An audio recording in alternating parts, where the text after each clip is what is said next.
Assalamualaikum warahmatullahi wabarakatuh. Berjumpa kembali di channel Solusi Abadapi Pengamat.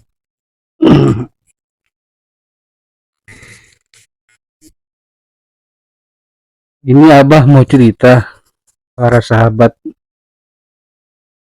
Abah nggak sengaja nih membaca satu tulisan jurnalistik. Sumber ini dari tulisan ini dari Liputan 6. Ternyata Liputan 6 ini pernah memberitakan bahwa di tahun 2018 lalu ada pengacara yang dikenakan pasal dikarenakan menghalangi penyelidikan.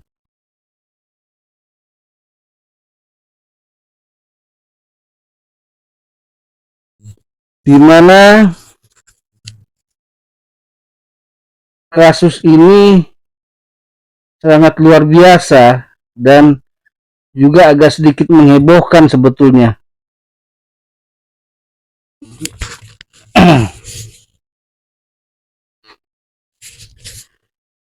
Di mana kasus ini terhadap anggota DPR RI waktu itu.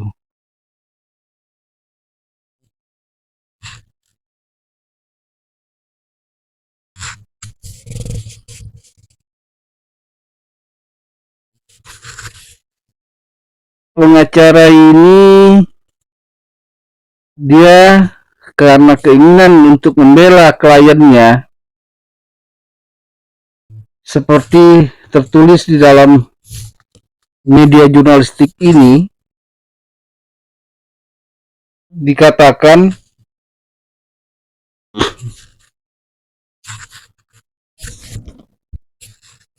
kasus ini bukan kasus pidana pembunuhan, tapi merupakan kasus korupsi. Boleh dibilang termasuk mega korupsi lah di zamannya waktu itu, yaitu mega project KTP elektronik.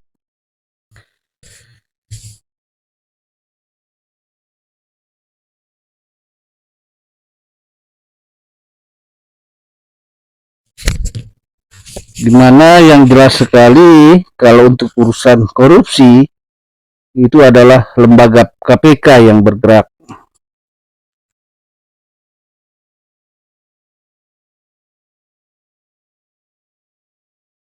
Di dalam tulisan Liputan 6 ini, pengacara ini dikenakan pasal 21 Undang-Undang Tipikor.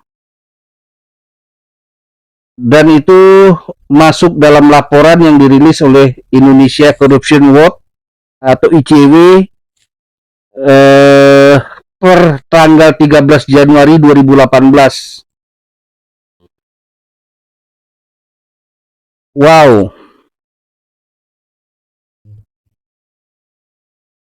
Dan tertulis juga ada 22 advokat atau pengacara yang pernah dijerat menghalangi proses penyelidikan.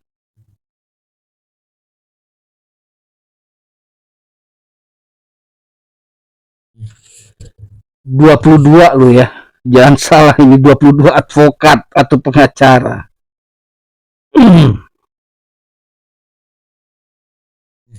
Sebanyak 16 advokat itu terjerat pasal penyuapan. 2 advokat disangkakan pasal pemberian keterangan palsu. 4 advokat dianggap menghalangi penyelidikan kasus korupsi.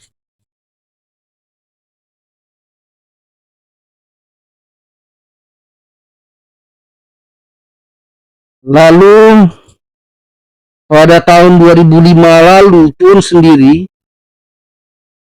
ada tulisannya tentang kasus korupsi penyalahgunaan sisa anggaran di Dinas Kimpraswil Kepulauan Mentawai, Kabupaten ya.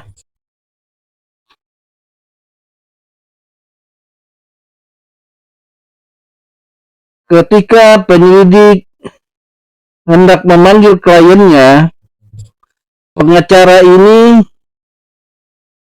melarang kliennya untuk datang ke kantor Kejati dan meminta kliennya ini hanya menunggu di dalam mobil di halaman Kejati. Pengacara ini yang menghadap penyidik Kejati tanpa bersama kliennya. Dan pengacara ini meminta pemeriksaan terhadap klien itu ditunda selama 2 minggu. Waktu itu, di tahun itu, penyidik dari yang tadi itu kejaksaan ini, permintaan itu ditolak oleh penyidik. Permintaan dari maksud Abah ini permintaan dari pengacara untuk ditunda selama 2 minggu.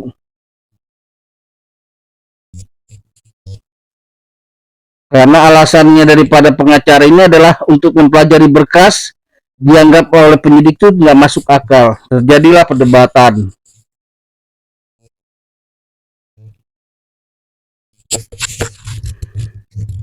Lalu ada suatu lagi hal di mana ketika di lain waktu lagi, ketika penyidik mencoba menemui klien di hotel tempat dia menginap ini,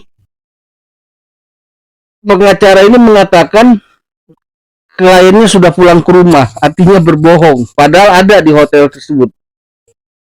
Dan itu tercatat di buku tamu hotel. Lalu penyidik kejaksaan ini menarget rumah klien pengacara ini. Istri daripada yang ditarget oleh kejaksaan ini justru mengatakan suaminya itu tengah pergi bersama pengacaranya dan belum pulang.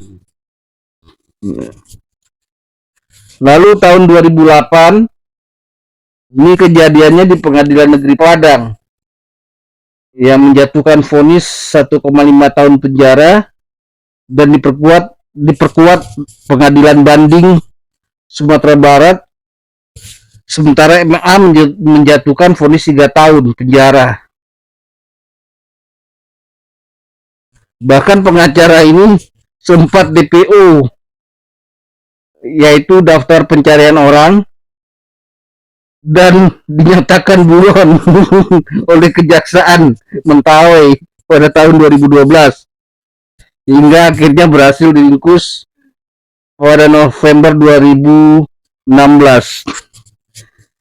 Abah cuma ingin bercerita saja, bila hukum itu ditegakkan sebenar-benarnya, hukum itu tegas, hukum itu tidak neko-neko, dan hukum itu bisa dikenakan kepada siapa saja yang telah melakukan pelanggaran hukum. Gitu. Inilah yang Abah ceritakan ini, mudah-mudahan setiap para penegak hukum betul-betul memegang marwah sumpah janji jabatannya masing-masing. Karena kita berpikir bukan cuma tugas saja dan sumpah janji saja, tapi karena untuk diri kita sendiri, keluarga kita sendiri, daerah kita sendiri, bahkan negara kita sendiri, agar menjadi jaya. Ya kalau motonya Abah sih di lembaga Abah ya, Gemah Ripah Loh Jinawi. Artinya Gemah Ripah Loh Jinawi ini pun tidak untuk segelintir golongan, tapi seluruh rakyat dan bangsa Indonesia. Itu termaktub, ya karena Abahnya orang bodoh ya, mungkin para sahabat bisa menerangkan termaktub di mana itu, pasal berapa itu. Mungkin sekian dululah cerita Abah ini tentang pengalaman Abah nggak ketemu menemukan tulisan yang Abah ceritakan kembali di dalam video Abah ini. Mudah-mudahan bisa menjadi pelajaran bagi kita semua.